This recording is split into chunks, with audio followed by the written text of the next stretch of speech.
Carlos Alsina.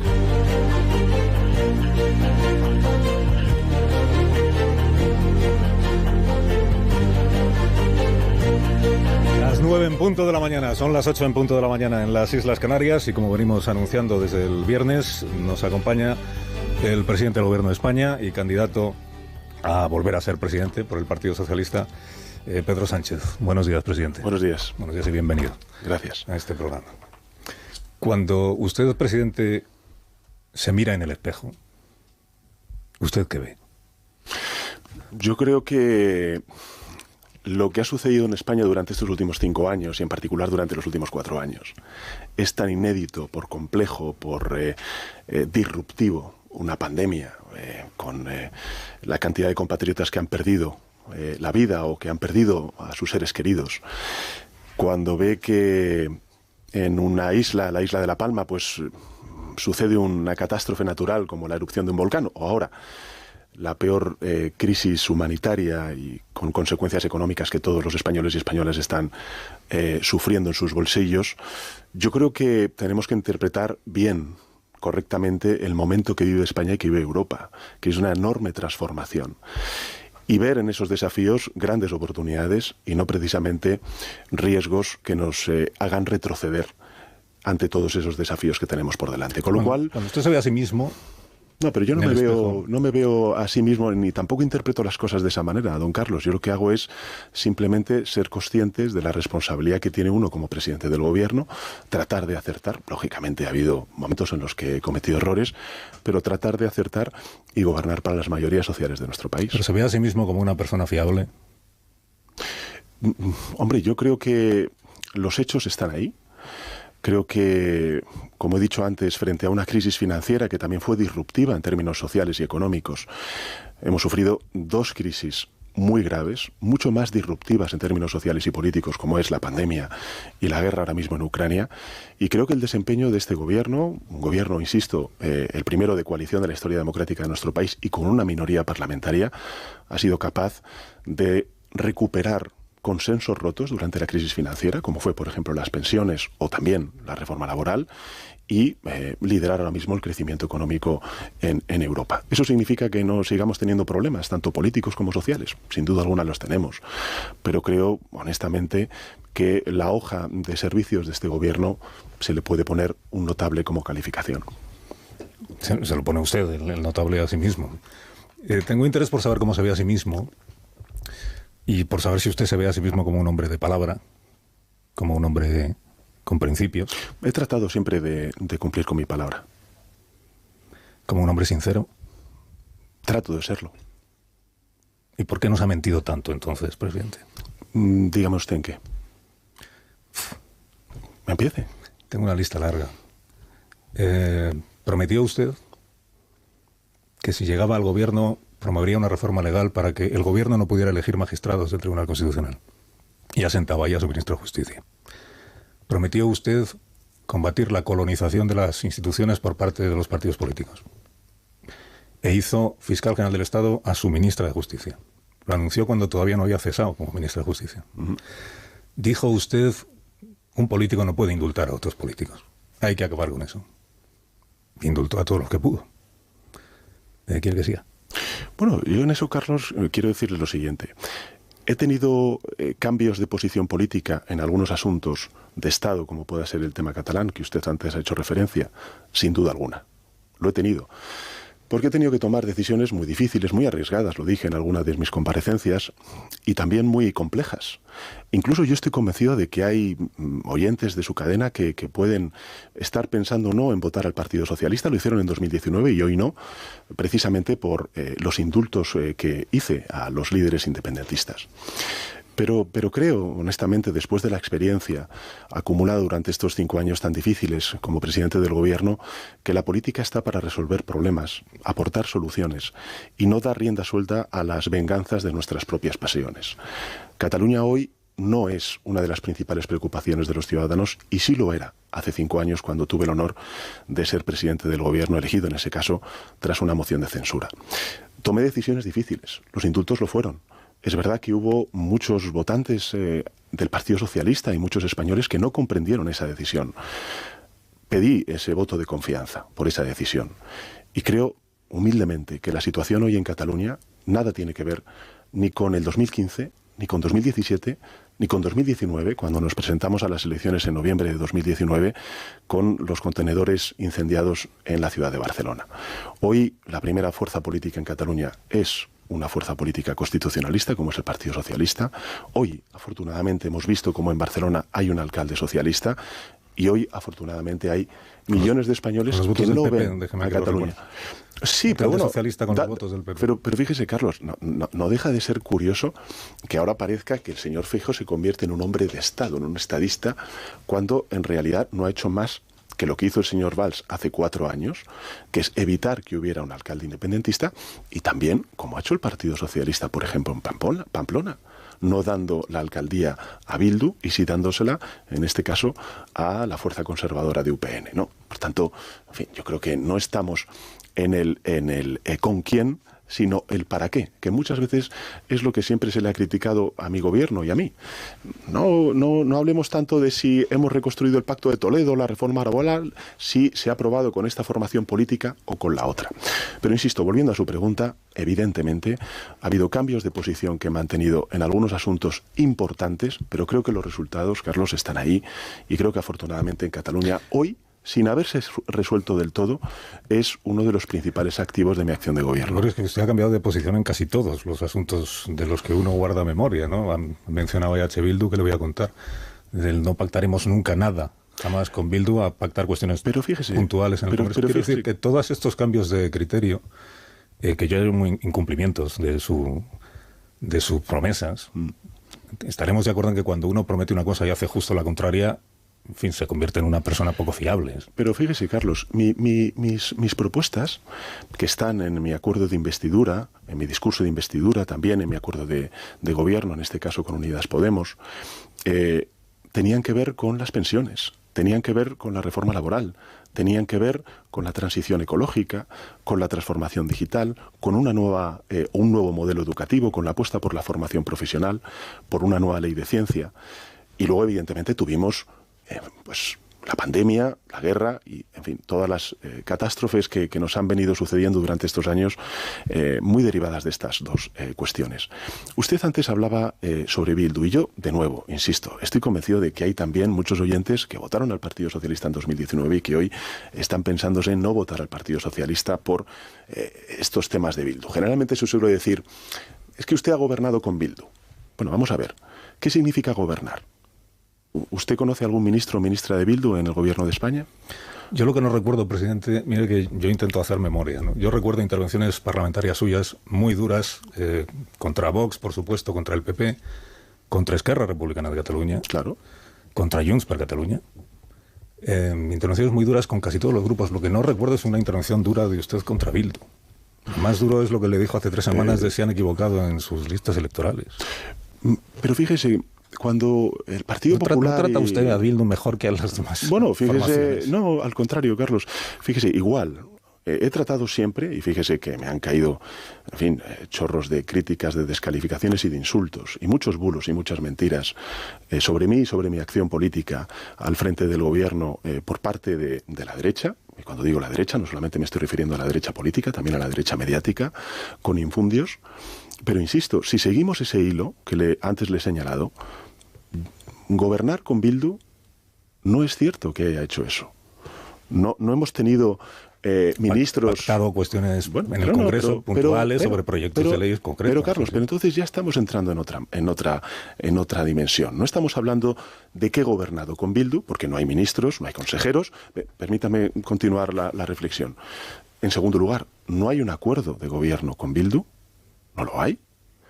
Y, en tercer lugar, lo que ha habido es, lógicamente, una dinámica parlamentaria con EH Bildu como con otras formaciones políticas para sacar adelante muchas de las leyes y los avances sociales que eran necesarios en este país. Pero que quien dijo no se acuerda nada con Bildu fue usted. Claro, efectivamente, es que no ha habido un acuerdo. El incumplimiento de la palabra es fruto de que usted asumió un compromiso que nadie le había reclamado. Pero discúlpeme, si podemos estar debatiendo sobre esto eternamente, pero yo le digo, un acuerdo de gobierno significa tener a ministros o ministras de un partido político en tu gobierno. No lo hay.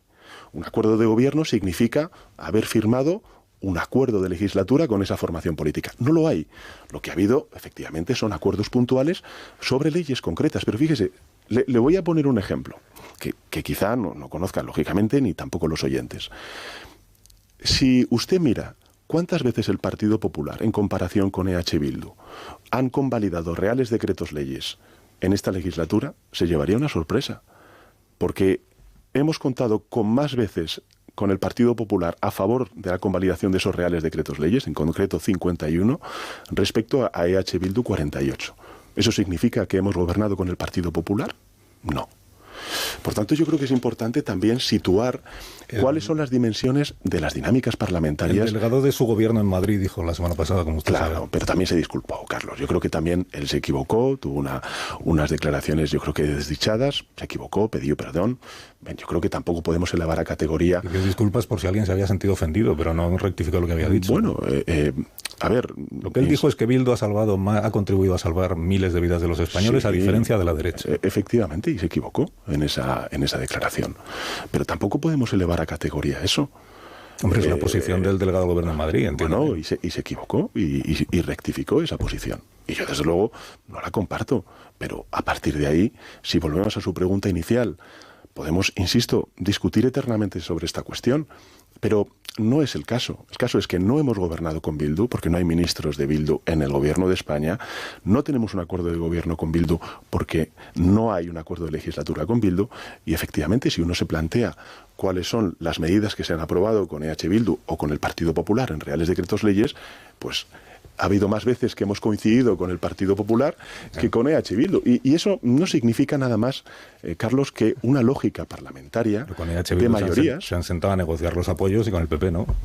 Bueno, es que con el PP, reconózcamelo, que no lo ha puesto fácil. Se dirá que la culpa es del PP, ya lo sé, pero no, los hechos son esos. No, a ver, cuando un partido como el Partido Popular renuncia a sus obligaciones constitucionales, incumpliendo la Constitución durante 5 años, bloqueando la renovación del Consejo General del Poder Judicial. Cuando un partido como el Partido Popular, durante la pandemia, yo yendo a Bruselas para pelear por los fondos europeos, 140.000 millones de euros que están ayudando a esta economía, la economía española, a sortear los efectos tan lesivos que está teniendo la guerra en Ucrania. Va a Bruselas precisamente a boicotear esa negociación, o hasta incluso una solución ibérica que, bueno, pues nos está permitiendo rebajar la factura de la luz de muchísimos hogares y empresas de nuestro país. También va a Bruselas a decir que es una solución equivocada y que no se puede permitir a aceptar por parte de la Comisión y de los Estados miembros esta solución ibérica que nos está permitiendo ganar competitividad. Pues hombre, reconocerá que fácil no me lo ponen. Yo creo que hay 2 palabras que definen al Partido Popular en esta legislatura, ¿no? También a Vox. Lo que pasa es que lo de Vox es otra cosa, ¿no? Yo creo que es el bloqueo y también la deslealtad institucional no con el gobierno de España, sino con la Constitución y en este caso con un proyecto común que es Europa. Déjame que apele a la valentía que todo el mundo le reconoce. Yo creo que incluso sus adversarios reconocen que es usted una persona hecha para adelante, que se dice en términos coloquiales, y valiente. Usted dijo el otro día en la comparecencia ante su grupo parlamentario, lo tengo aquí para no equivocarme y leerlo literalmente. Dijo usted: la derecha tiene una posición de dominio en los grandes medios de comunicación y ha desatado una campaña feroz de insultos y descalificaciones. Veremos en programas de máxima audiencia a gentes que solo se representan a sí mismas pontificar e insultar sin derecho a la contestación ni la réplica. Se van a inventar barbaridades porque copian los métodos de sus maestros norteamericanos. ¿Qué medios de comunicación son esos en los que la derecha tiene una posición de dominio y consigue colocar sus campañas de intoxicación? Yo, fíjese, Carlos, yo soy presidente del Gobierno de España. Creo que cualquier analista, observador, no digo alguien que siga como usted o como yo, lógicamente, la actualidad política, es consciente de que hay una desproporción.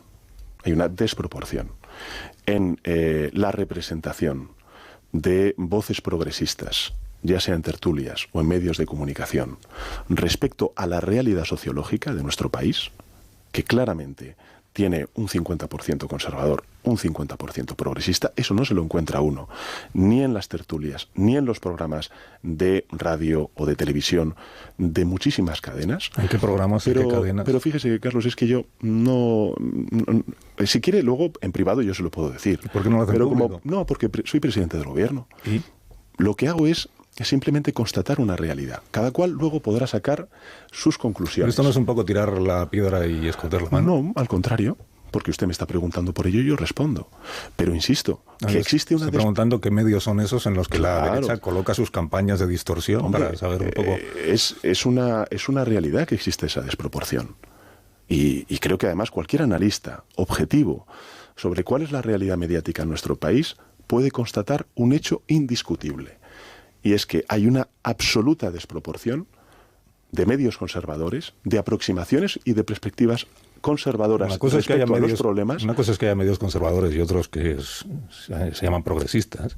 Y otra cosa es que en los medios conservadores lo que hay son campañas de intoxicación y de distorsión a lo Donald Trump, colocadas por la derecha, y en los medios progresistas lo que hay es un exquisito equilibrio y una perfecta descripción de lo que ocurre en la realidad, que es un poco la idea que usted transmite, ¿no? No, yo lo que digo es que existe esa desproporción, que denuncio esa desproporción y que evidentemente cualquier analista, cualquier persona que nos esté escuchando y que haga un estudio, un análisis objetivo sobre la realidad mediática en nuestro país, claramente puede constatar que existe un desequilibrio en favor de las opciones conservadoras que nada tiene que ver con la realidad sociológica de nuestro país, donde afortunadamente hay pues un 50%, vamos a decirlo así, de gentes, bueno, pues que miran a este país de una manera progresista y que nada tiene que ver con algunas cosas que se dicen o que se escuchan en las tertulias y en los programas de televisión o de radio. Pero fíjese una cosa. Antes usted hacía referencia al trumpismo, ¿no? ¿Cómo podemos desarrollar qué significa el trumpismo? Yo le apunto tres cosas. Para mí el trumpismo es, en primer lugar, el absoluto o la falta absoluta de respeto al cumplimiento con la legalidad. El que haya un partido político como el Partido Popular, insisto, no digo Vox, que es otra cosa, que lleve 5 años incumpliendo la Constitución española, a mí me parece que es trumpista. El trumpismo significa también poner en cuestión los resultados electorales. El pasado 28 de mayo no escuchamos a figuras menores, a figuras muy importantes del Partido Popular, decir que podía haber pucherazo por parte del señor Sánchez.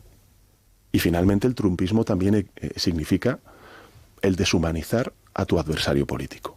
Decir que Sánchez, bueno, pues es un bolivariano, que es un egoísta, que es un pagado de sí mismo, que es un soberbio, que es una persona que no tiene sentimientos.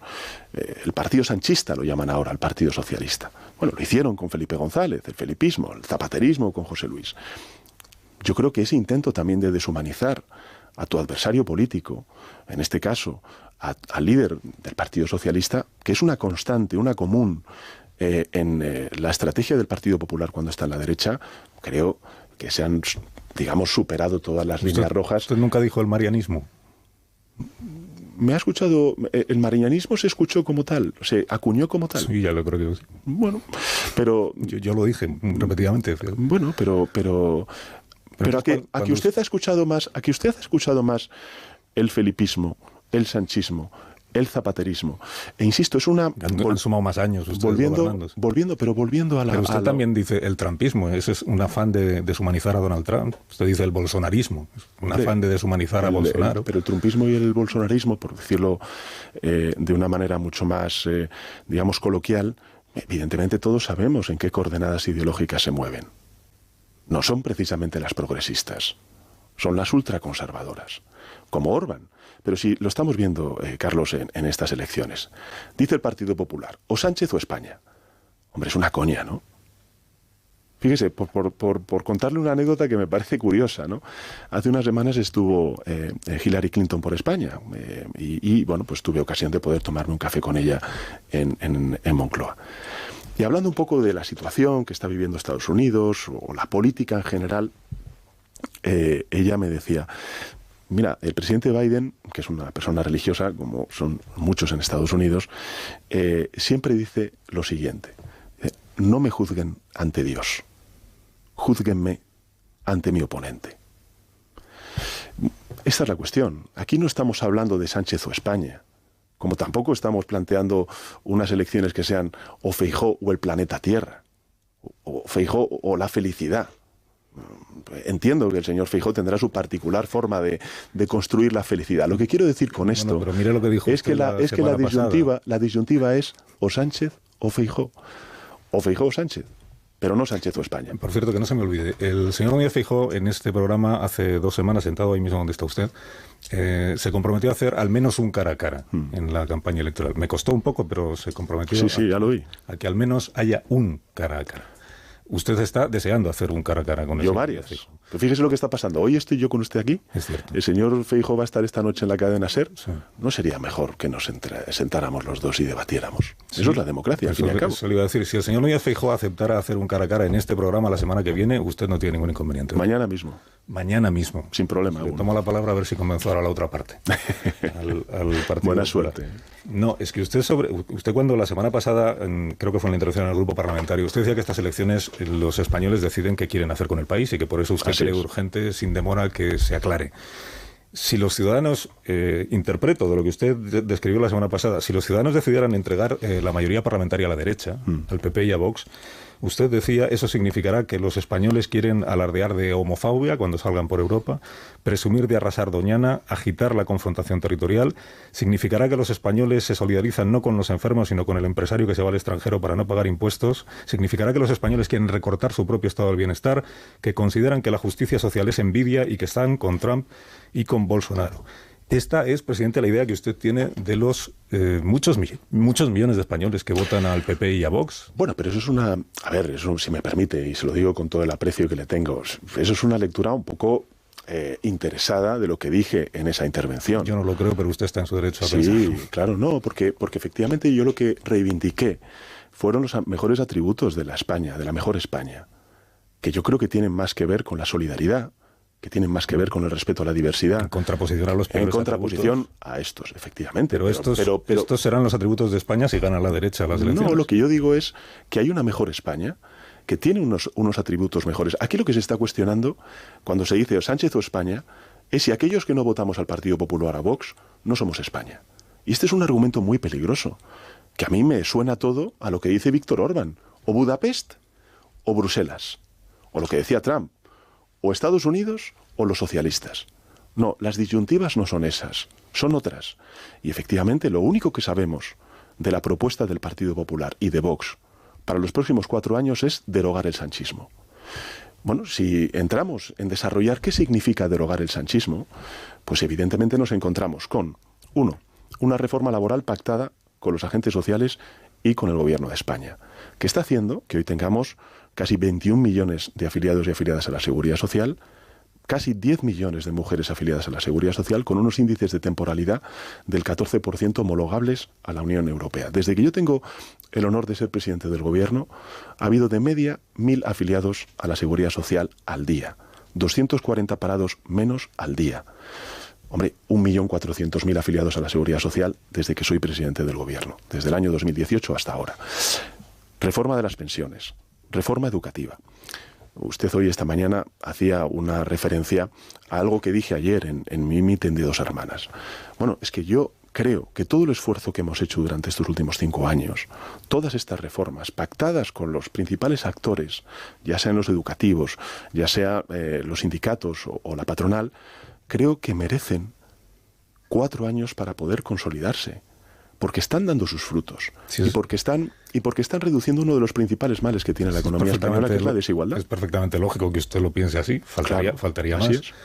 Pero si la mayoría de los votantes no lo interpretan así, claro, por supuesto. Entonces es que estarán apoyando la derogación del sanchismo. Y si lo apoyan en las urnas, pues claro, quien gane las elecciones tendrá que aplicarlo, si tiene mayoría para hacerlo. Claro, sí, a eso, Carlos, eso es la democracia. Presidente, cuando usted llegó al gobierno... Pero no sería una pena, insisto, que los españoles, después de 4 años donde nos ha costado tanto el poder hacer una reforma laboral con los sindicatos y con la patronal, 4 años en lo que nos ha costado tanto negociaciones con la Comisión Europea y también con los sindicatos para poder reconstruir el Pacto de Toledo, para poder garantizar por ley la revalorización de las pensiones y también ahora nutrir de recursos económicos por primera vez en una década la hucha de las pensiones, o ahora que hemos reformado la ley de ciencia, que estamos recibiendo 140.000 millones de euros para poder transformar nuestro país y reindustrializarlo, que somos líderes en la transición ecológica, que estamos ganando competitividad industrial gracias a esos precios energéticos, todo eso lo vamos a echar por la borda.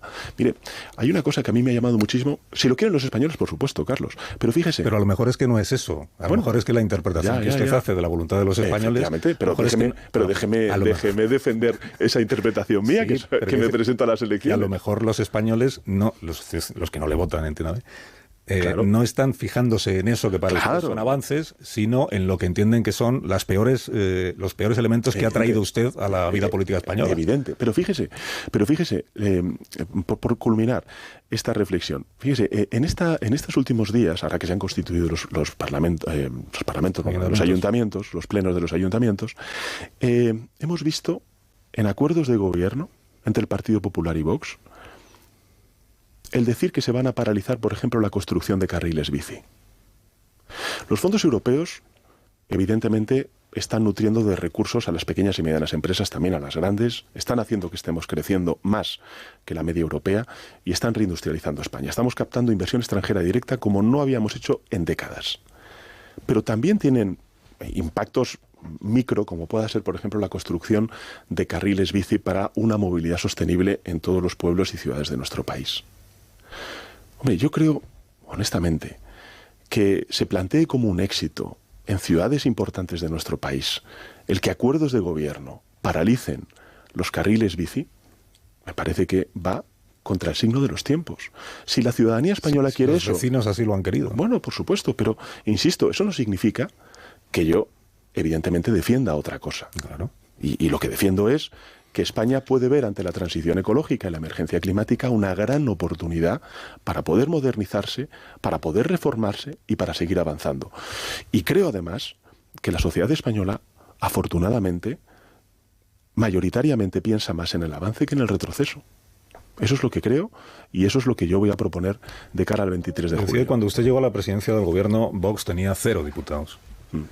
Hoy tiene 52 y sí, es la tercera fuerza parlamentaria. Claro. ¿Y usted no asume ninguna responsabilidad en que en el país que usted ha gobernado los últimos 5 años se haya disparado la extrema derecha? Hombre, si se plantean así las cosas, pero evidentemente España no es... Planteaba usted lo del independentismo, ¿no? ¿Se acuerda cuando usted decía, claro, Rajoy es el Red Bull de los independentistas, porque les da las cosas? Claro, pero España...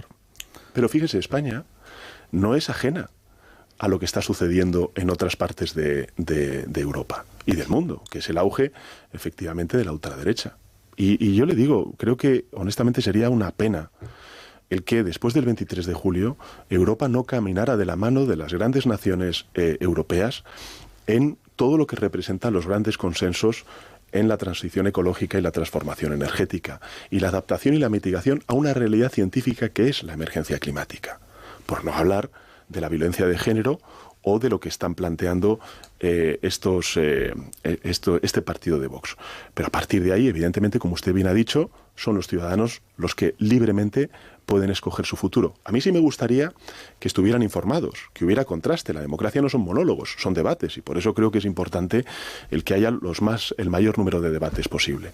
Pero a partir de ahí, fíjese, usted antes hacía referencia a esos 50 y tantos escaños de Vox.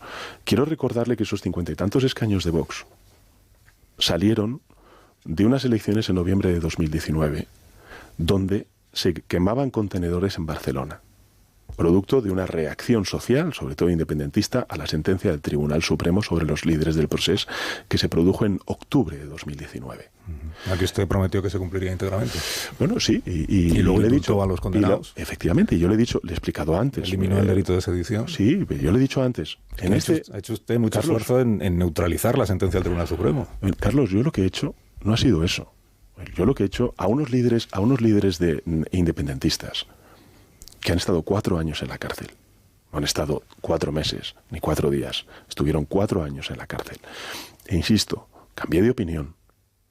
Y lo hice porque entiendo que desde la presidencia del Gobierno de España, en un tema tan importante como es la convivencia en un territorio fundamental para nuestro país como es Cataluña, por su importancia económica, por su dimensión también y su trascendencia internacional. Cuando yo salía fuera de España, Carlos, a mí me preguntaban constantemente por la situación en Cataluña. Hoy no lo hacen. Y afortunadamente se ha dado un vuelco durante estos últimos 5 años. El independentismo no está en los niveles que estaba hace 5 años. Eso es un poco el fin justifica los medios, ¿no? No es el fin justifica los medios, porque, fíjese, creo que los líderes políticos, los presidentes en este caso de gobierno, lo que tienen que hacer no es dar rienda suelta a sus ansias de venganza sobre sus pasiones, sino tratar de resolver problemas. El cumplimiento de una sentencia no es, claro que sí, no es venganza. ¿Y se ha cumplido?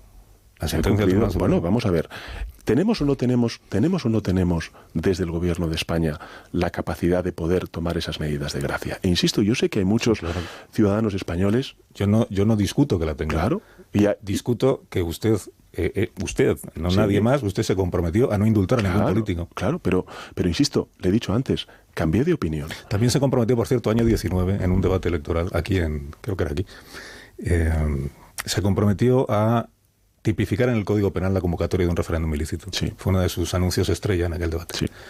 No lo ha hecho en estos 4 años porque no ha querido, porque mayoría parlamentaria tenía suficiente con el... Pues fíjese, creo que una de las lecciones que podemos extraer de toda esa época tan difícil que fue la época del procés y en la que no deberíamos volver, porque tenemos que apostar por la convivencia, es también aprender y conocer cuáles son los instrumentos que nos dota la Constitución para poder hacer frente pues, a desafíos tan extraordinarios como fue la ruptura y la quiebra territorial, ¿no?, de una parte de España por parte de un Parlamento como es el Parlamento de Cataluña.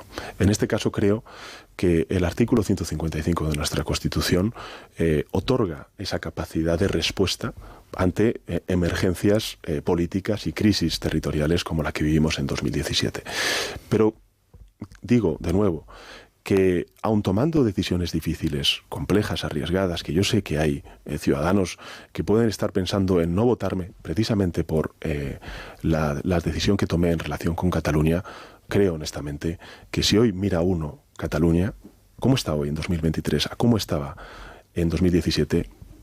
No hay color. Creo que hoy Cataluña está infinitamente mejor. Y por tanto España igual. Se le recuerda mucho a usted aquello que dijo en una entrevista con Antonio García Ferreras, aquello que le quitaría el sueño sí. Gobernar con Podemos, que en rigor, fíjese, usted lo que dijo, y yo recuerdo bien, porque era una negociación que había naufragado, la negociación para intentar un gobierno anterior, en el que Irene Montero habría sido vicepresidenta.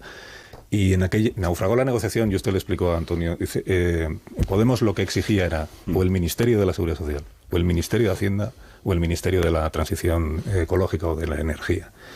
Y usted dijo, hombre, me quitaría el sueño o no podría dormir si personas del entorno de Pablo Iglesias sin la menor experiencia de gestión desempeñaran cualquiera de estos ministerios.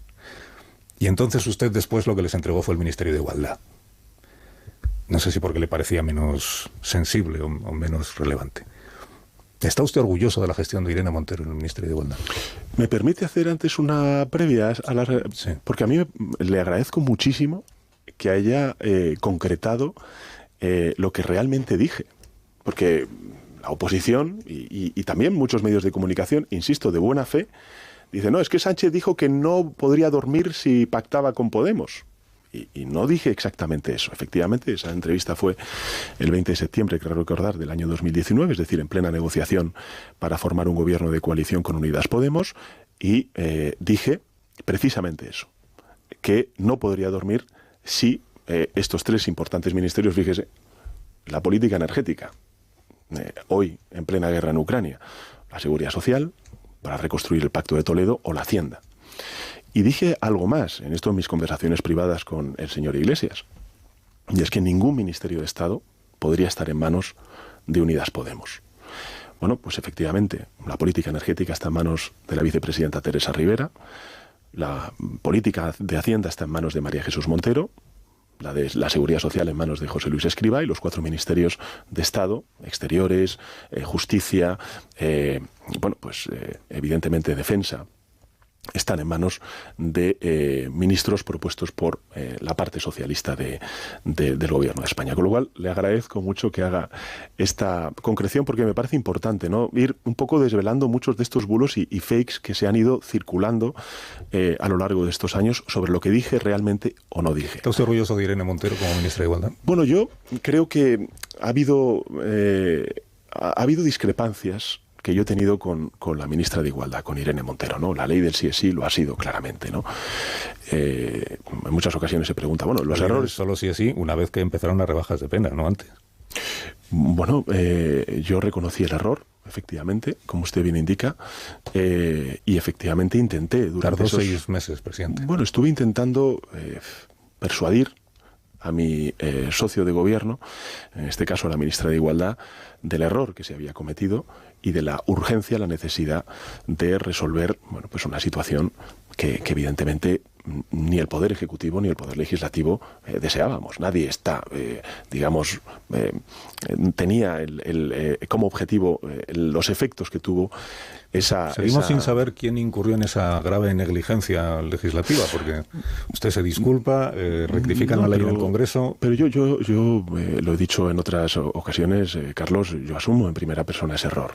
Pedí disculpas a las víctimas de las agresiones sexuales y efectivamente rectifiqué. Se puede criticar, y usted lo hace, que tardé más meses. Es verdad que yo lo que intenté por todos los medios es persuadir, en este caso a la ministra de Igualdad, del error que se había cometido, y efectivamente, al ver la imposibilidad de poder persuadir a la ministra de Igualdad, pues opté por que el Grupo Parlamentario Socialista presentara su reforma del Código Penal, ¿no? Afortunadamente... Que salga adelante con el voto del PP. Efectivamente. Y sin el suyo.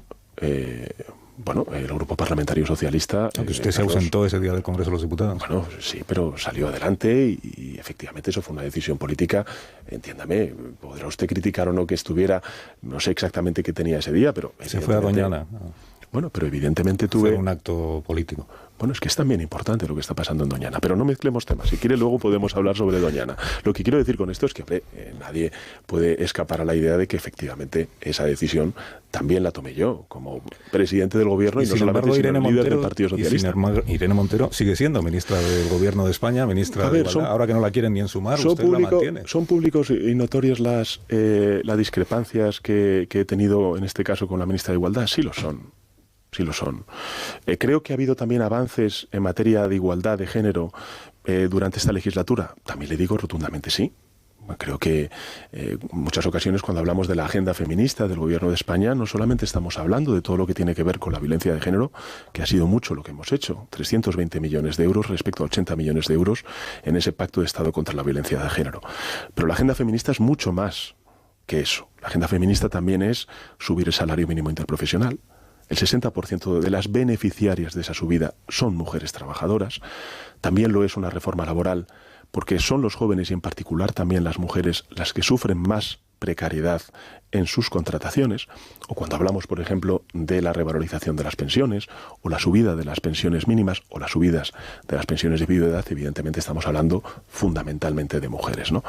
Por tanto, la política de igualdad de género ha sido una política transversal que hemos imprimido a toda la acción del gobierno, también hasta incluso en los fondos europeos, donde uno de los principales objetivos ha sido ese, el impulsar la igualdad de género. Una de las cosas que se nos ha quedado en el tintero para la próxima legislatura es precisamente esa ley de paridad que quiero impulsar en la próxima legislatura. Pero a partir de ahí, por responderle a su pregunta, son públicas y notorias, evidentemente, esas discrepancias que he tenido con la ministra de Igualdad. Y también le digo, como presidente del gobierno en una legislatura, como le decía al principio de la entrevista, en la que hemos sufrido una pandemia y ahora estamos sufriendo la guerra, yo lo que he intentado primar y antepuesto siempre ha sido la estabilidad institucional y la estabilidad política para poder responder a los imprevistos y a los shocks que por desgracia hemos sufrido durante esta legislatura. El otro día me dijo aquí la vicepresidenta Calviño respecto de las políticas de igualdad, que ella cree en un feminismo y en unas políticas de igualdad que se hagan desde la conciliación y no desde el conflicto, o sea, desde el acuerdo de hombres, mujeres, distintos colectivos sociales y no desde el conflicto. ¿Significa que en esta legislatura las políticas de igualdad dirigidas por Irene Montero se han planteado más desde el conflicto que desde el entendimiento, ¿tiene usted esa impresión o no? Yo creo que hay una impresión de que sobre todo hay un ciudadano, y digo ciudadano, es decir, hombres de entre 40, 50 años, que han visto en algunas ocasiones que algunos discursos, no tanto las políticas, que algunos discursos han sido, digamos, incómodos hacia ellos. Y creo que eso es un error. Yo coincido con la vicepresidenta del Gobierno, con Nadia Calviño, en pensar y en interpretar el feminismo como un movimiento social integrador, al que nos sentimos interpelados no solamente el 51% de la población, que es femenina, sino también buena parte de la población masculina, donde efectivamente lo que queremos es ver un país en igualdad, un país donde las mujeres crecen libres y crecen también seguras, ¿no? Y creo que esa apelación a ese feminismo integrador es probablemente la tarea pendiente que tiene, en particular, la España progresista durante los próximos años, ¿no?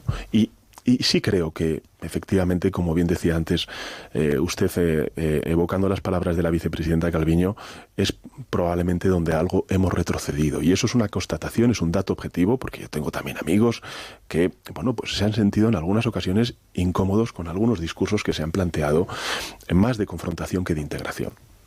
Déjame que recuerde, ya que estamos en vísperas de unas elecciones generales, algo que usted planteó en el año 2019, cuando el mayor problema que teníamos es que estaba bloqueada la investidura, porque no había manera, y por eso se repitieron las elecciones, porque no hubo acuerdo con Podemos, etcétera. Y entonces usted, en aquella campaña electoral de octubre del 19, plantea en televisión a los demás partidos un acuerdo entre todos para que, si los demás grupos no son capaces de ponerse de acuerdo para investir a alguien, que se facilite el gobierno de quien ha ganado las elecciones. ¿Usted mantiene esa propuesta? Pero fíjese, después de lo que ha sucedido, o que sucedió en noviembre de 2019, después de lo que ha sucedido durante estos 4 años, en donde no se ha respetado en absoluto la propuesta de la lista más votada, yo creo que estos son debates realmente que pertenecen a otra época. Esto es desde hace 4 años, ¿no? Sí, bueno, por eso digo, pero es que han pasado muchas cosas, Carlos, durante estos últimos 4 años. Esto significa que no mantiene esta propuesta. No, yo lo que digo es que el Partido Popular se va a hacer con gobiernos autonómicos y municipales, ya se ha hecho. No estoy pensando en la investidura del presidente del gobierno. Ya, por supuesto, pero es que, en fin, no hay una decisión política tomada por el Partido Popular de respetar la lista más votada. No la hay. Y ahí están los hechos. Por tanto, que diga el señor Feijóo que se va a abstener o no se va a abstener, perdone, pero es que ahí están los hechos. Es que en 50 y tantas ciudades donde el Partido Socialista ha sido la primera fuerza política, el Partido Popular va a pactar, o ha pactado ya con Vox, y tiene esos gobiernos. Pero usted lo que planteaba en el 19 no es que gobernara la lista más votada. Usted lo que decía es, si quien pierde las elecciones es capaz de conseguir apoyos suficientes en el Parlamento para hacer una investidura, adelante con ello. Claro. Ahora, si quienes pierden las elecciones no son capaces de ponerse de acuerdo e investir a alguien, pues que al menos faciliten el gobierno de quien ha ganado para que no haya bloqueo. Sí, claro. Eso tampoco lo mantiene usted. Pero no lo mantengo yo. Es que, perdone, el Partido Socialista es un partido que ha perdido poder institucional, no porque no haya perdido las elecciones en territorios y en municipios. Las ha ganado. Es que el Partido Popular ha decidido pactar con la ultraderecha. Déjame que lo pregunte de una manera igual. Pues sí, le entiendo perfectamente lo que me dice, pero es que, claro, el partido... Si usted después del 23 de julio gane o pierda las elecciones, en el caso que las pierda, si usted después del 23 de julio no consigue apoyos suficientes en el Parlamento para ser investido presidente, ¿usted facilitará la investidura de quien haya ganado las elecciones? Yo salgo a ganar las elecciones, para evitar Carlos. El bloqueo y para evitar que tenga que pactar quien gane las elecciones con partidos que no le gusta. El Partido Socialista sale a ganar estas elecciones.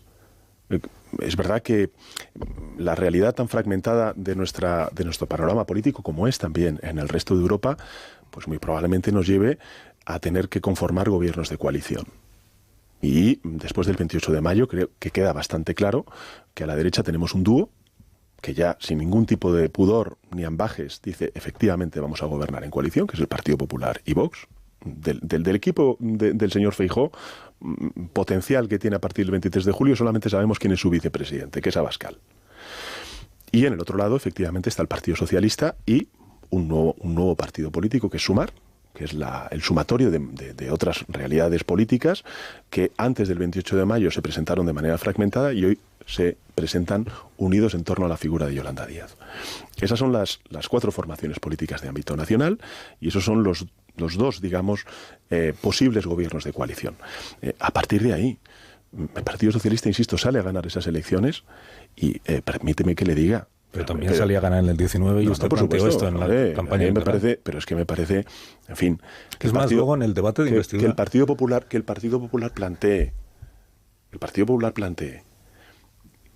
el debate sobre la lista más votada, cuando lo ha rechazado en Castilla-La Mancha, cuando van a tener el gobierno de Extremadura, cuando han tenido gobiernos de muchísimas ciudades de nuestro país, no siendo la primera fuerza más votada. A mí me parece, honestamente, un ejercicio de cinismo. Es que en el año 19, en el debate de investidura, se planteó una situación que es un poco parecida a la de ahora. Porque la derecha, en aquel momento, lo que le parecía que era el fin del mundo era que usted pudiera gobernar con Podemos y apoyándose en los independentistas. Y entonces llegó a haber una carta de diputados del Partido Socialista al PP pidiéndole la abstención antes de que se repitieran las elecciones. Y entonces usted en el debate de investidura le dijo a los de la derecha, por aquello de que no habían facilitado que gobernara usted en solitario, y les dijo a los de la derecha, espérese a ver si lo encuentro, porque tengo aquí un montón de cosas que dijo usted. Dijo usted: la derecha ha tenido en su mano facilitar el gobierno del Partido Socialista. Si de verdad son sinceros los temores que manifiestan respecto del futuro de España, han tenido en su mano evitar que esos temores se cumplan. Se refería usted a que facilitarán su gobierno, el gobierno del Partido Socialista en solitario. Usted es posible que después de las elecciones del 23 de julio tenga en su mano, si no consigue ser investido, tenga en su mano evitar que el PP introduzca a Vox en el gobierno de España, facilitando un gobierno en minoría de quien haya ganado las elecciones. ¿Usted no está por la labor de hacer eso? Pero fíjese lo que le digo, si es que a mí me parece que durante estos 4 años hemos tenido suficiente experiencia acumulada para saber exactamente cuáles son las opciones y cuál es la alianza que está por la que está optando el Partido Popular, que es gobernar con Vox. Y ayer lo dije en una entrevista y me reitero ante usted, más peligroso que Vox es ver a un Partido Popular que asume y asimila las tesis de Vox. Y lo está haciendo. Lo está haciendo en el ámbito de la negación de la violencia de género, lo está haciendo en el ámbito de la negación del cambio climático y de la enorme oportunidad y responsabilidad que tenemos con las generaciones futuras de adaptarnos y mitigar esta emergencia climática y en otras muchas cosas. Si es que el discurso del Partido Popular y de Vox es el mismo, que es derogar lo que se ha hecho durante estos últimos 4 años. Podemos discutir hasta el infinito sobre esta cuestión, pero aquí hay 2 opciones. O Sánchez o Feijóo o Sánchez. Y en segundo lugar, creo que el Partido Popular al principio podía tener una excusa con Castilla y León porque le pilló al señor Feijóo entrando en el liderazgo del Partido Popular, pero yo creo que ya hoy se ha desvelado claro cuál es la relación estratégica que tiene el Partido Popular con Vox, y es el de gobernar España, como están gobernando en comunidades autónomas o están gobernando en ayuntamientos. Y decir que el Partido Socialista, pues en fin, tiene que entrar en un debate sobre la lista más votada cuando ellos están haciendo lo que están haciendo en muchísimos ayuntamientos y en comunidades autónomas, en fin, ¿qué quiere que le diga? Pero el Partido Socialista también es una organización que merece un respeto. Yo tengo toda la mañana, pero usted no. Por tanto, tenemos que terminar. Es un placer estar aquí con usted. Ya, pero su equipo me está diciendo que o terminamos ya o me corren a borrazos. Presidente Pedro Sánchez, por si esta fuera la última vez que le entrevisto, ¿y cómo quiere usted ser recordado? Eso serán ustedes quienes al final hagan esa reflexión. Pero creo que, como me gustaría que al menos la ciudadanía interpretara estos años. Han sido años difíciles, han sido años convulsos desde el punto de vista de la coyuntura geopolítica. Han sido años en los que yo creo que hemos tratado de gobernar dando la cara, no ignorando los desafíos, con nuestros aciertos, también con nuestros errores, pero no ignorando esos desafíos, afrontándolos de cara y haciéndolo además de una manera solidaria. Lo hicimos con los ERTEs, lo hicimos con las ayudas a los trabajadores autónomos y también los créditos ICO a las pequeñas y medianas empresas. Lo estamos haciendo ahora también con las consecuencias económicas y sociales de la guerra. 45.000 millones de euros desplegados precisamente para defender y proteger a la clase media trabajadora. Y además de dar la cara y dar una respuesta solidaria, lo hicimos con ambición, porque España es un gran país. Tenemos todos los atributos, todas las características para que el futuro de nuestros hijos sea mejor que el nuestro. Y eso implica tomar como oportunidad lo que son grandes desafíos. Yo veo en la transformación digital y en la transición ecológica una gran oportunidad de que España lidere Europa y de que sea una economía mucho más diversa y mucho más reindustrializada.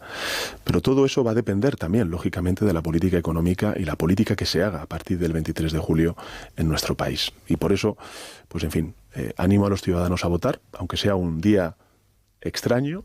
¿Lo ha elegido usted? Bueno, no lo he elegido solamente yo, fíjese. Sí, lo ha elegido usted. Sí, no, pero me permitirá que me explique, porque usted claro, y su conciencia, ha habido tanto cinismo por parte de algunos. Escuchar al señor Feijóo, que convocó en el mes de julio, en plena pandemia, con los ciudadanos confinados en Galicia, una convocatoria electoral, y criticar esta, me parece un tanto absurdo. Pero la primera era en abril y luego se aplazó porque había un brote de... Ya, pero la gente estaba confinada en Galicia. Y fue un mes de julio. Y para los oyentes que anden a lo mejor... Pero usted también lo podía haber dejado para septiembre. Bueno, pero efectivamente, pero fíjese, algunos oyentes probablemente desconozcan esta cuestión, pero la ley electoral marca 54 días, desde la convocatoria a la celebración de las elecciones. Si yo me hubiera ido a septiembre, poco menos estábamos ya terminando la legislatura, porque estamos hablando de que, como mucho, las elecciones se tendrían que haber celebrado el 10 de diciembre.